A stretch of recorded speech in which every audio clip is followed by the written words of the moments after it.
we're going to be doing a 2004 F250 Super Duty diesel power stroke.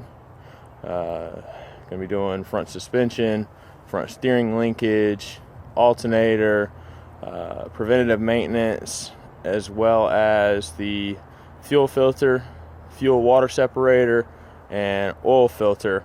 We may be able to get to the transmission pan filter, the automatic transmission inline filter, and also the valve covers. So let's see how far we can get. Anytime you're doing suspension work, always be sure that your steering wheel is straight, and also whenever lifting the front, always use a parking brake. Whenever lifting a vehicle, always use proper lifting points. Alright, so once you got your vehicle jacked up and your jack's in place, slowly let it down onto the jack stands. Once you get all your lug nuts off, go ahead and kick the wheel loose. Make sure it comes loose.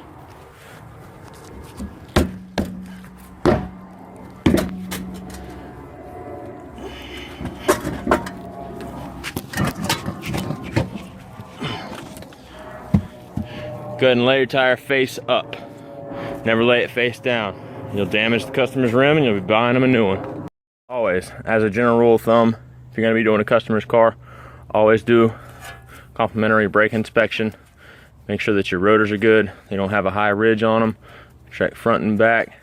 Make sure there's no thickness issues, no cracks along the flange area. Inspect the wheel studs. Make sure they're not stripped, cracked, damaged, or have an extreme amount of rust. Go ahead and look at the rest of your suspension components. We're going to be doing the front shocks. Like I said before, outer tie rod, inner tie rod, the adjustment sleeves are good, so we're not going to worry about those. Give a shake to everything. And we're going to need sway bar bushings as well. See, these are the things. I did another preliminary inspection before this, got a whole bunch of parts for them, and now we find out that there's more things wrong with it once we get everything taken apart. So now I got to give the customer a call, let them know, and make an adjustment on their repair order. So at the moment we're pulling the driver's side front shock. I got my 1/2 inch Ryobi 18 volt electric impact, about 4 or 5 extensions running about 1.5 feet down, all the way down to that area with a 15 millimeter on the end of it to get to the head of the shock. On the lower part, we got to hold on to it with an adjustable wrench because we're unable to get at it whenever we hit the impact.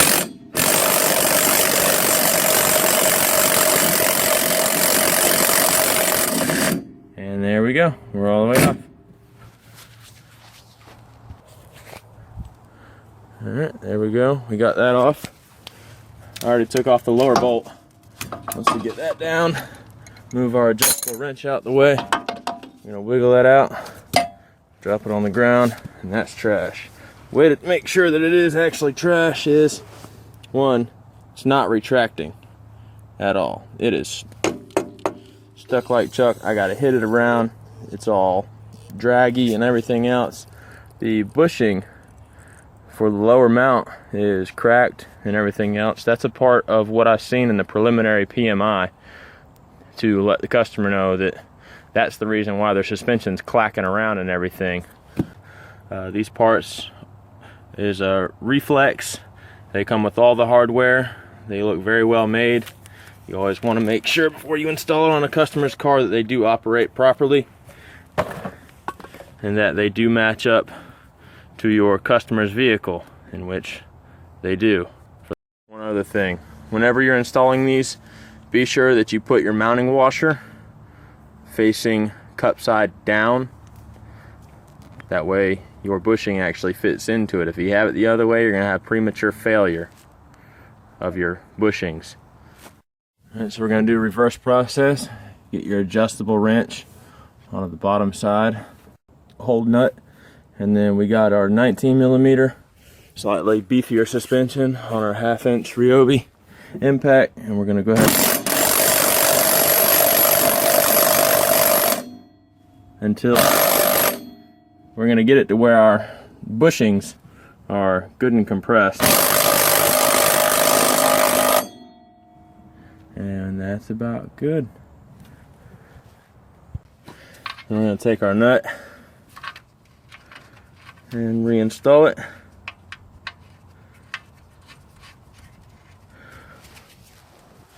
Go up top.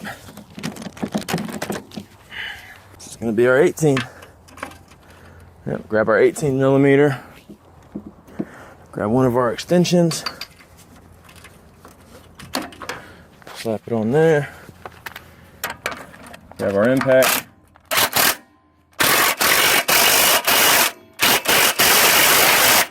Run it down. The torque specs I'll look up later. I'm only running my impact on power level 2. That brings it to about 65 foot-pounds. I'll torque that down in just a minute and make sure everything is good. The next thing we're going to be working on is the front suspension steering linkage.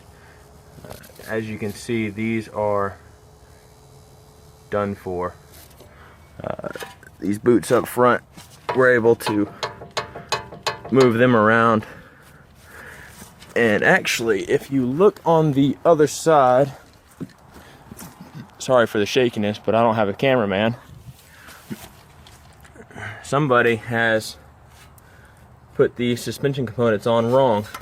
Here, this is a lock nut, and it's supposed to be over here on the other side of the adjustment sleeve. On the back side, they've got it locked in. And then over here as well, we can move it up and down. The boot's busted on the back side. I can't get the camera in there well enough. And then on the front part of the suspension up here, I don't know if you can see that or not, but this is also cracked, and I'm able to freely move it as I please. The steering gear is still good, but we're gonna go over to the passenger side now. And as you can see, that is completely just gone. There's no bushing left at all. So the customer brought me two sway bar bushings. What we're gonna do is we're gonna go ahead and take them loose from here and from here, using the 1/2 inch Ryobi impact. Set it on reverse. One down, two down, and then on this side as well. One and two. And then the sway bar, you're gonna go ahead and just, they pry off. See, they open up.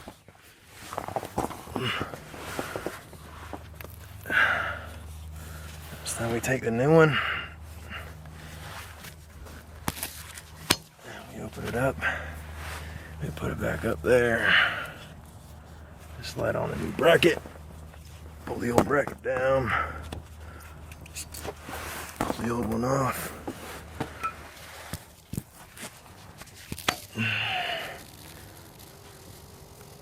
Slap a new one on. Slide the bracket up.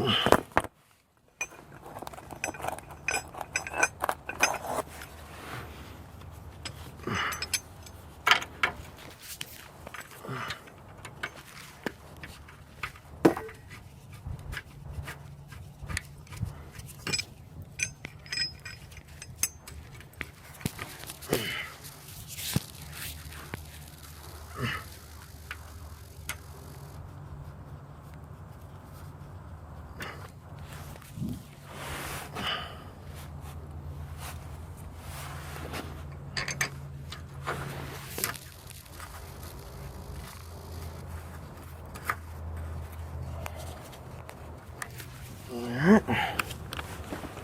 Then we take the 1/2" impact. You run it up close. You want to get both your brackets on.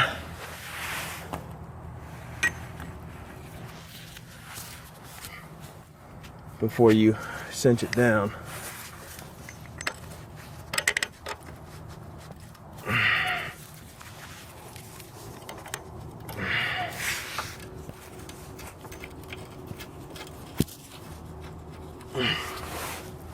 Find your other bolt.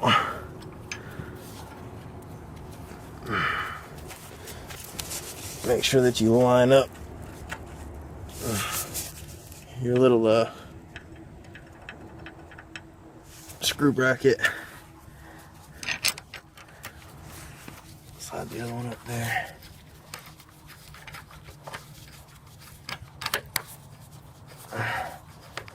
Get it started. And make sure that the amount of sway bar on each side is where it's supposed to be, because you don't want your customer's car pulling left or right because you did the suspension wrong, which I've done in the past. But hey, you live, you learn, you move on, and you get the damn job done.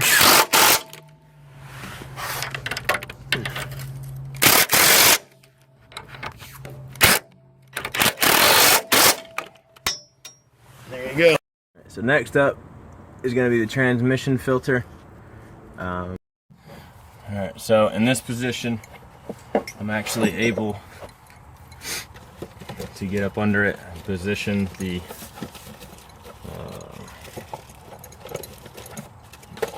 camera in order to do this all in one fatal swoop. Right here are the installation instructions. Always read these if they come with your stuff. Make sure that it is for your engine size, your model, and also your year. Make sure that it is the proper application that you're dealing with, and be sure to put all, I repeat, all parts back inside of this for it to be able to operate properly. Alright, so it's 22 millimeter up on the bottom side of this.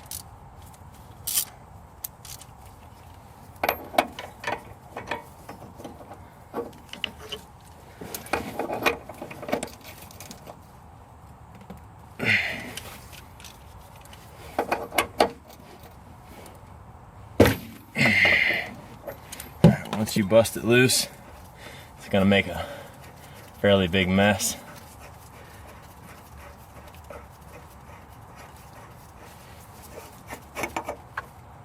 Well, we got lucky, folks. It didn't make a humongous mess.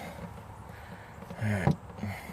Be sure to dump out all that old fluid out of your filter, because all it'll do is recontaminate it.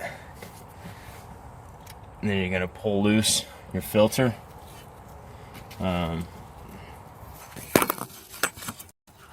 This filter, I know it kind of looks like it's just light shining on it, but that is actually small, minute amount of metal particles on it.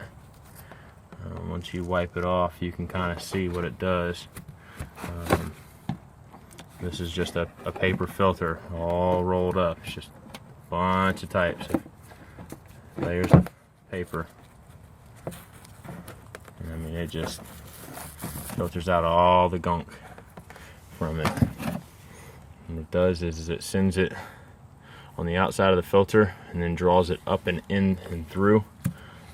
On the bottom of it, you're going to have a spring to keep it retained on the bottom of the case, and then there's a magnet that you need to make sure that you're cleaning off before you reinstall it. You can actually take a carburetor choke cleaner or brake clean or mineral spirits or whatever and clean off all your parts before you put them all back together, because you do not want to contaminate what you just put in and cause the customer more gripe. Alright, so once you get your stuff all nice and clean, what you can do now is you can take out the new filter.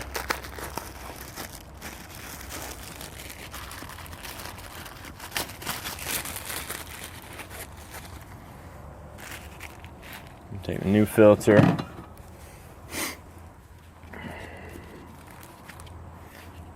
and your spring and everything else. You can go ahead and set it in there. Now this one, it comes with a new O-ring. And what you want to do is that O-ring right there, you want to go ahead and pop it off. You can use a pick, you can use anything you'd like, just do not damage your your O-ring mounting surface. I gotta use two hands.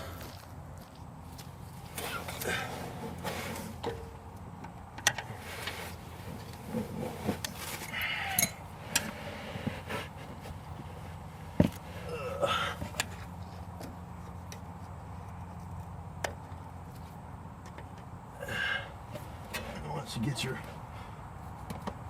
old O-ring off,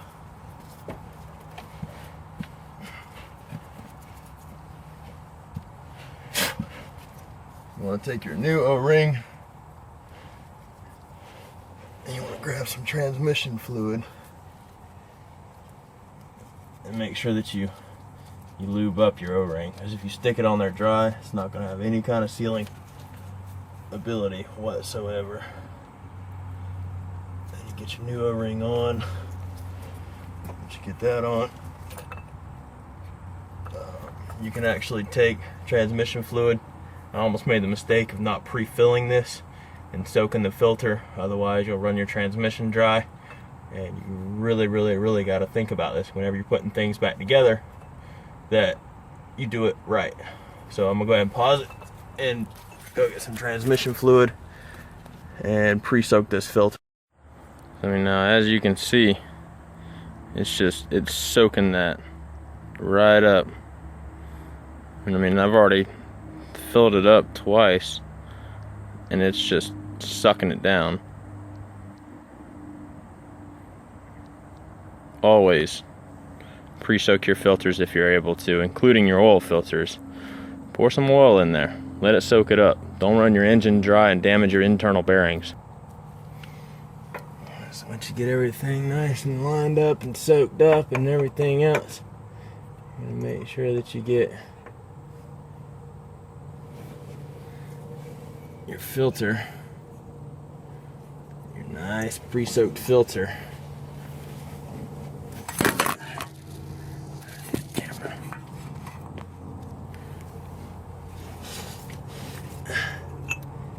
Go ahead and make sure to slide it up in its place. Bring up your filter housing. Push it up until you're able to catch threads. Do not cross thread it. You will ruin it.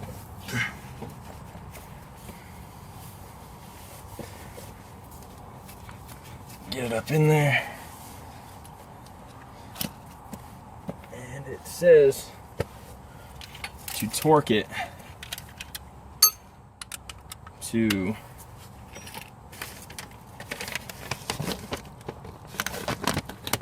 37 foot-pounds right here. If you're unable to have instructions for this stuff, be sure that you look it up on your repair manual. You always want to torque things down. If you don't, they have the possibility of coming loose. And I've watched customers' tires fly off and grind the whole suspension and brake system to crap.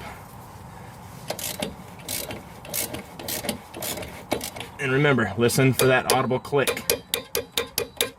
You know, either do it 2 or 3, 4, 5 times. It doesn't matter. Just don't go past.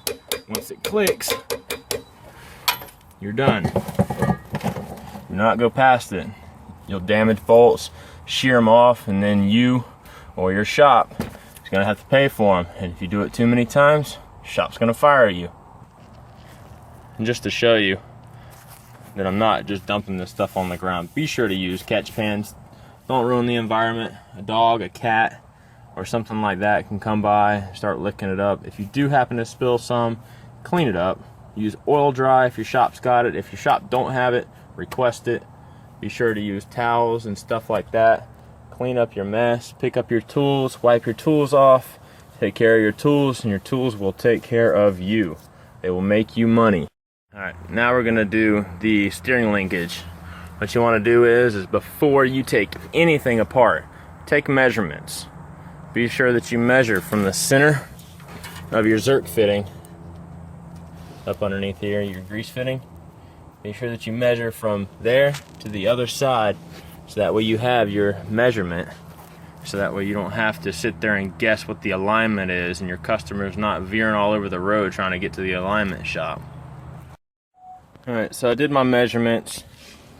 They turn out to be 59.5 from the center of the outer tie rod stud to the other side. And what I have here, this tool is called a tie rod removal tool. And what you do is you put a socket, adjustable wrench, or Allen key, depending on where you're at and how much room you have. And all you do is you just tighten it down. And instead of beating it all to hell and beating yourself up, it'll actually allow you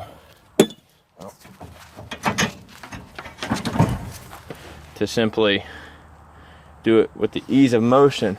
You don't damage yourself or the customer's vehicle trying to do it. And once again, I can't stress enough, do not break the customer's vehicle. As you can see, someone already installed this the wrong way and actually bent the alignment adjuster sleeve. So pay attention to what you're doing. If you don't know what you're doing, please do not do it. Ask for assistance. Just follow the manufacturer's spec. Guys and girls, always remember whenever you're dealing with any type of steering linkage that if you're going to remove it, clean off the threads and mark them. Be sure that you mark them so that way you have a rough estimate of what your alignment's going to turn out to be. Okay? Alright, so I got the guy's steering linkage all torn apart, marked, cleaned, and everything else. Now we just gotta grab all the new stuff, transfer our measurements over, and then bolt it all back in.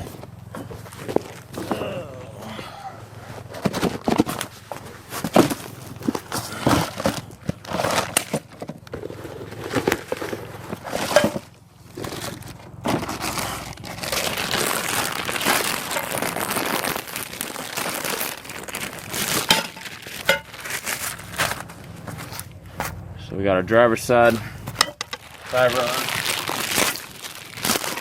inner,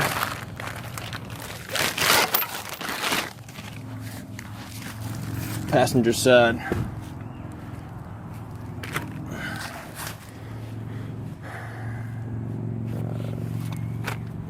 inner tie rod,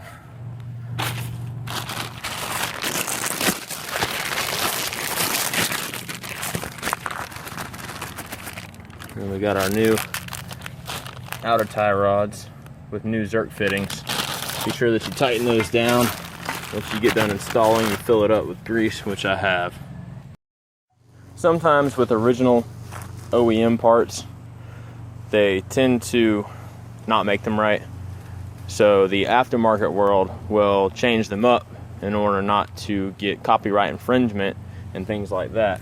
So they will actually change up just a tad bit on how long and everything is. So what you have to do is lay your tie rod ends and other components over each other and then mark them in accordance to how they measure up by matching up.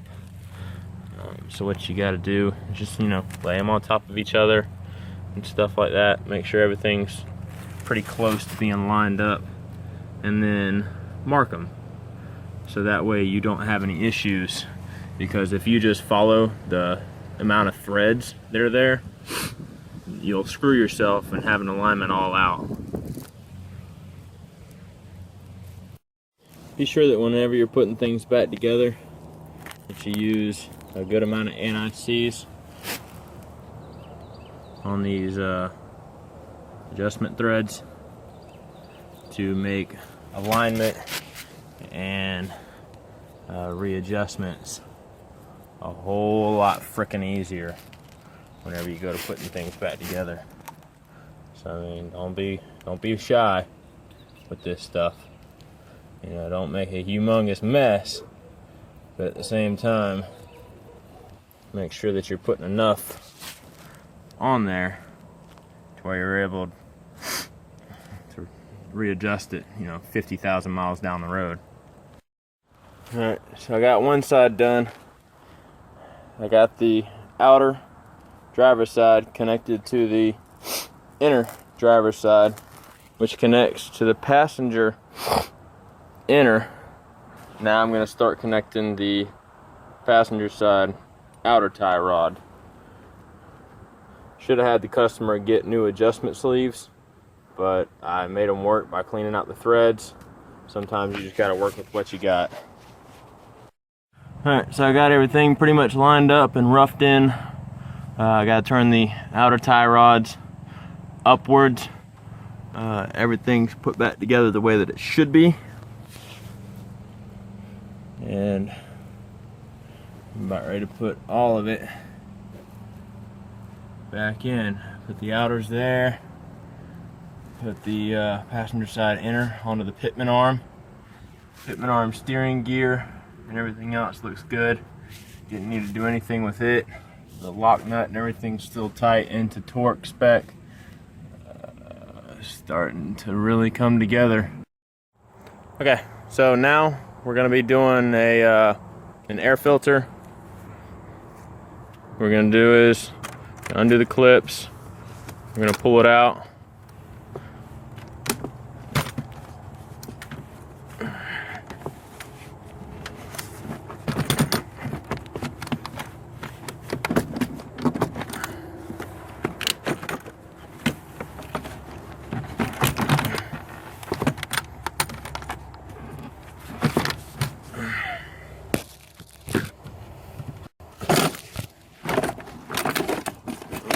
There we go.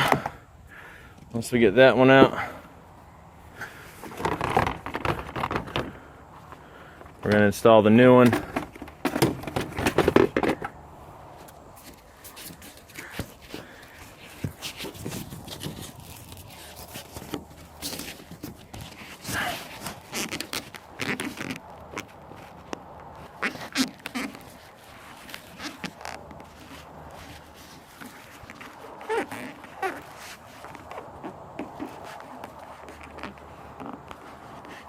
Oh.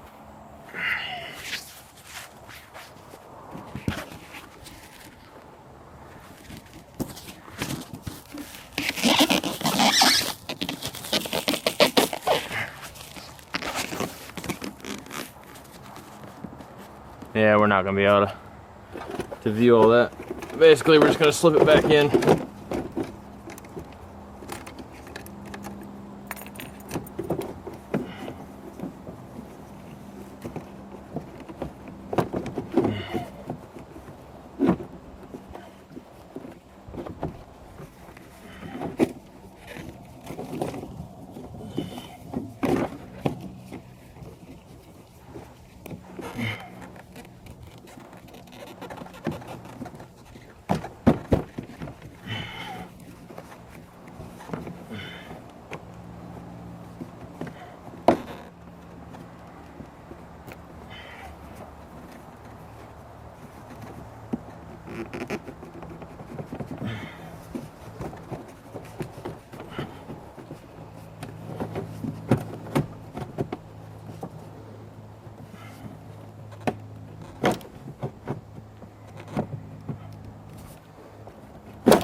Everything snap back into place.